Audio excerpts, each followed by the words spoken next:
Thank you very much, and Frode, thank you for the invitation to speak. Having followed the first 2 days on Twitter, I am both honoured and humbled to be here. The quality of the debate, the quality of the presentations was really impressive, and as a lay reader was incredibly accessible. So thank you for making your presentations comprehensible to those without a deep expertise. On that theme, you very kindly bestowed a PhD on me. I don't have one. And it's actually an important theme for this topic. So one controversial thing there. Another controversial thing, I'm not going to use slides. So we'll see how that goes. I haven't got much to say, and I'm going to try and keep it as simple as possible. But I was slightly bowled over by the quality and the breadth of the presentations over the last couple of days. So I thought I'll try and keep things simple and see where we go from there. So as Frode said, my background is not in, I'm not a trained epidemiologist. I don't have even a PhD. But I have worked in government. I've seen the other side of decision-making about how you come together to address public health priorities. Specifically, I was on the steering group of the O'Neill Review on AMR. I worked on the Ebola response in the British government. And since moving to Wellcome, have led our strategy team. And I think for me, there's a really important aspect to what strategy is and isn't that is relevant here when we think about priorities. Because strategy is about how to make choices to enable you to spend the time and money you have as effectively as possible for the greatest impact on human health for the Wellcome Trust. And I think it is really important that we start from a position that both time and money are finite.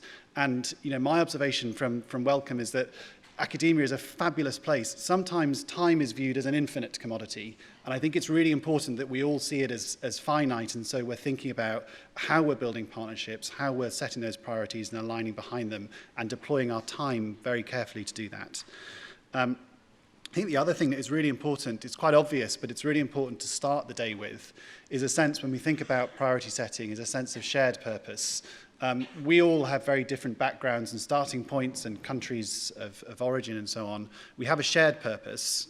We all, I think, get out of bed for roughly the same reason each morning, which is to improve human health.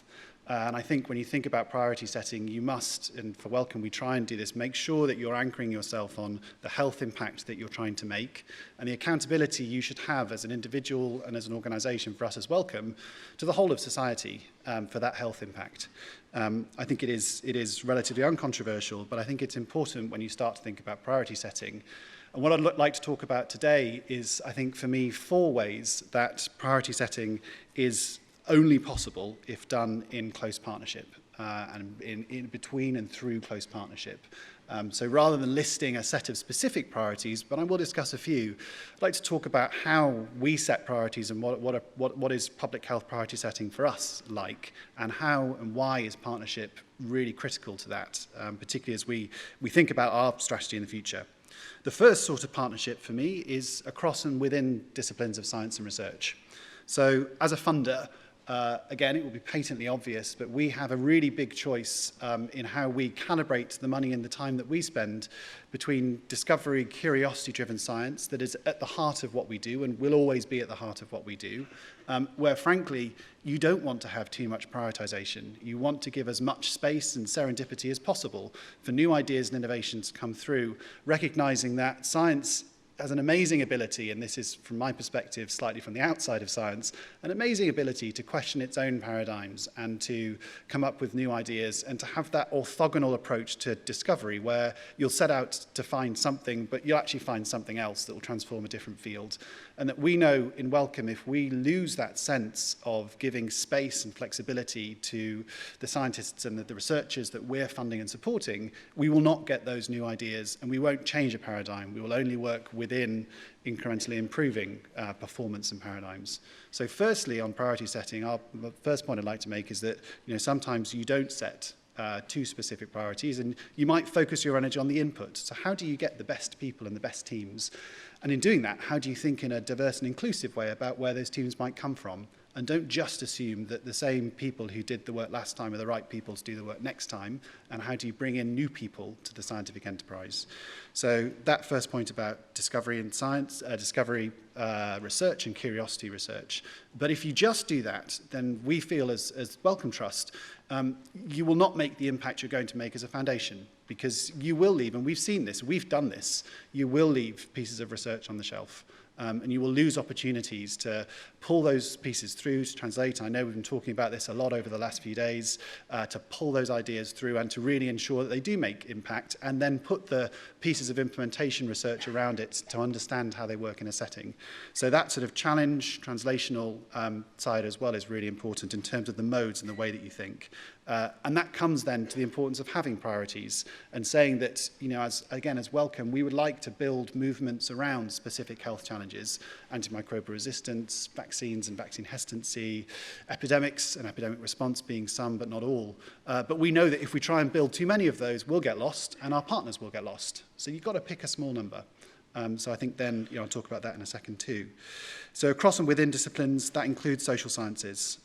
So my boss, Jeremy, with Chikwe and Nigeria CDC, John and Kangasong and the Africa CDC and a couple of others wrote a paper, I think last month, about reframing epidemic response and epidemic research, and talked about how the social sciences enable us to uncover the association between context, local practice and transmission.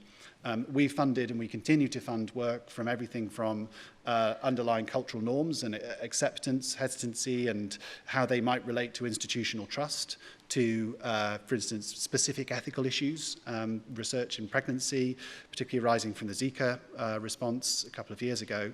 And we know actually that the only way that we can be effective as a Wellcome Trust is to integrate as far as possible that understanding and the curiosity into the underlying cultural norms and practices, and then align that with the epidemiological research, the public health research. The other final lens on this partnership across and within disciplines is the ability to see a discipline at a relatively high level. So in mental health, we've recently started, this is one of about 9 priorities we have at the minute, which is probably, by the way, too many. But in mental health, we've recently started a program that's saying there is amazing work that happens in psychiatry, clinical psychology, neuroscience, global mental health. But actually the problem we see from Wellcome is those fields are not talking to each other in the way that they might do to form what we believe should be a common field of mental health science that goes through the sorts of transitions that we've seen in cancer research over the last 20 or 30 years so that people identify with mental health as a common field. So we're thinking a lot about how we as a funder can support core components that might be common to those fields, and in effect build up a new mental health science that draws together the fantastic expertise and insights from all those different fields, but enables those fields to work with each other. And I think sometimes in setting priorities, it's important not just to say what is happening in an individual field or an individual insight, but how can you draw together fields so that you can align around a common purpose and quite aggressively challenge some of those silos, you know, that in mental health, for instance, means we have an approximate 50% efficacy rate for treatments that we have on the stocks at the minute for anxiety and depression, and a slew of, you know, very challenging conversations about societal responses to mental health, pharmacological responses to mental health, that we're really struggling to unscramble. So I think that second piece, working at a whole field level.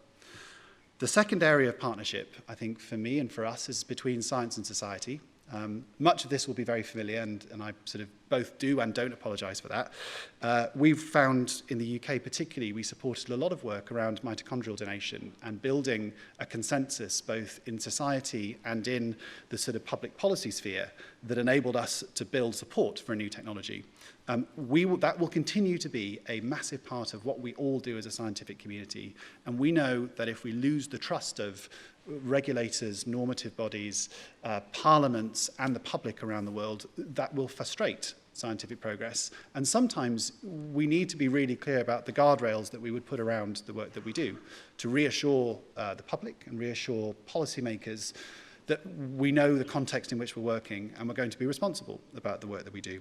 So, you know, I think that sense of legitimacy and democratic legitimacy informed by the very best scientific insight and, where necessary, brokered public conversations is absolutely at the heart of how you set and then drive forward priorities. And if you lose sight of that, we're all stuffed. So I think it's really important that we don't lose that. On the question of mediating through legitimate sort of multilateralism and working together through normative bodies, which I think is part of how science and society work together, really important, I think, from our point of view. We've been in a formal sort of structured relationship with the WHO for about a year now. And for us, the work of the WHO, which I'm sure we'll discuss, and I know Mike was here a couple of days ago, on sort of creating a structure and a framework for prioritization and shared priority setting, is our steps in the right direction. R&D blueprint. The priority pathogens list, when we've been working with to set up CARB-X with BARDA in the US and the German government and a number of others, that priority pathogen list and the work that the AMR team had done around setting priorities there was tremendously useful. For CEPI, the organisation that we funded to create vaccines for epidemics that you all know about, the priority pathogen list was critical to help decide those priorities.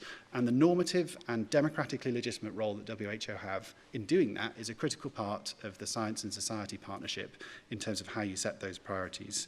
And then also, I think critically, it enables us to coalesce around those priorities. It means that when you have a CEPI doing vaccines for epidemics, a CARB-X doing antibiotic work, the Medical Research Council, the CDC in the US, the African Academy of Sciences in Nairobi, we're all looking at some of the same challenges when we're thinking about what we're pulling through and the same targets. And the use of TPPs and roadmaps, I think, helps with that. So when you're structuring that work and bringing it together, I think that work between science and society is critical. The third area of partnership I'd like to briefly touch on is between science, finance, and politics. These are sort of two of those words are very dirty words. Money and politics are complex things, as we know. But if we forget about them, then we're going to lose the chance to make the impact that we think our ideas and we think our investigations could lead to. You see this right now, as Mike will have talked about earlier this week. The Ebola response currently in DRC, we have more tools in our toolbox than we've ever had before. This week, 2 therapeutics come through trials. Really, I mean, you'll know better than I. It's astonishingly optimistic. 2 vaccines in trial now. We have more to lead that response, but if we cannot make the security and the political situation enable that response to be effective, then to an extent we may as well not have those countermeasures. We may as well not have those tools in the toolbox.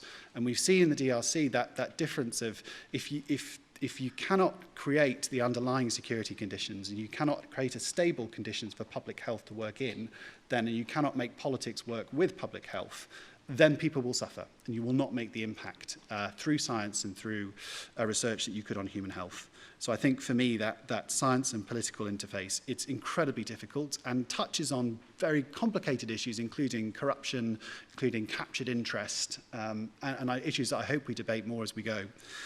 Secondly, though, I think that integration of research and response, so that when you've got money coming in, you've got the political will, and you're trying to pull things together, you can put research at the heart of it. And I think that, for me, when my experience looking at Ebola from inside Downing Street was part of, a really important part of the way we were trying to structure and support a response as a set of non-experts, but a set of people who could help set priorities, is what are we learning about this response as we go? The other piece I'd like to mention on bringing together science, finance, and politics is this idea of finance, of how we draw new money into global health. We know that there is more pressure on public balance sheets, and we have a tight, they say, and worked in the Treasury during the financial crisis, the euphemism, we have a tighter fiscal environment for health than we ever have had before, certainly in a number of the big donor countries. There are opportunities to expand fiscal space for health in other places, which we must work on. The WHO are really helping to lead that. But public money is hard to get. So the challenge is, there are big pots of private money around that potentially could help to drive the creation of global public goods and could help to drive research forward. With a low interest rate environment for the last 10 years or so, quantitative easing, pumping money in. There are pension funds they're looking for low risk, low return options and possibilities to use that money.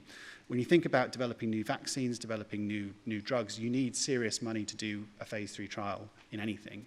I think there is an opportunity there to bring together an alliance of the financial interests that exist with the private money, pension funds, infrastructure money that is spent in lots of ways in other parts of the economy, and global public health. and to think about how we can build global public goods. It's hard. We're working on it at the minute. We're just starting some early conversations with our counterparts in various finance organizations. It involves finding a common language that is really difficult to find sometimes. A lot of, those who've worked with financial markets, you want as much certainty as possible. You want to be able to price risk. Pricing risk is quite hard in public health, because you don't know what is necessarily going to succeed. So I think for me, another thing about priority setting is finding that common language and finding a way to have conversations across disciplines and across interests. And that, again, is why I'm sort of really pleased personally to be here today with you. I think worth just mentioning the challenges we have in bringing together political will as well. So we see this in AMR particularly. We are, through CARBEX, through Wellcome, we are supporting around 40 candidates for new antibiotics. 5, 6, 7, 8 years ago, there would be private money that would support them through phase 3 trials. At the minute, there is none. We've seen Achaogen in the US sort of effectively go bankrupt, I think. The money for late-stage development of antibiotics, promising new candidates, potential new classes, is not there. And I think so we have a breakdown at the minute of public will and of political support to put money into antibiotic development. So when we look at the G7, the G20, both of which have talked about AMR and have put that on their threat list, you've got to convert that political will into substantive action. And I think as a public health community, we need to keep on thinking about how we can have conversations with politicians, with ministers of finance, with people frankly, with money that enable us to pull forward the possibilities and the options that our research is creating. And I think we see both enormous challenges, enormous opportunities too, but we're looking at G7, G20, other political fora. It's getting harder to pull together money to make global public goods happen. The final area of partnership, I think is a really important one for us too, is between global, regional and national interests and at a global, regional and national level.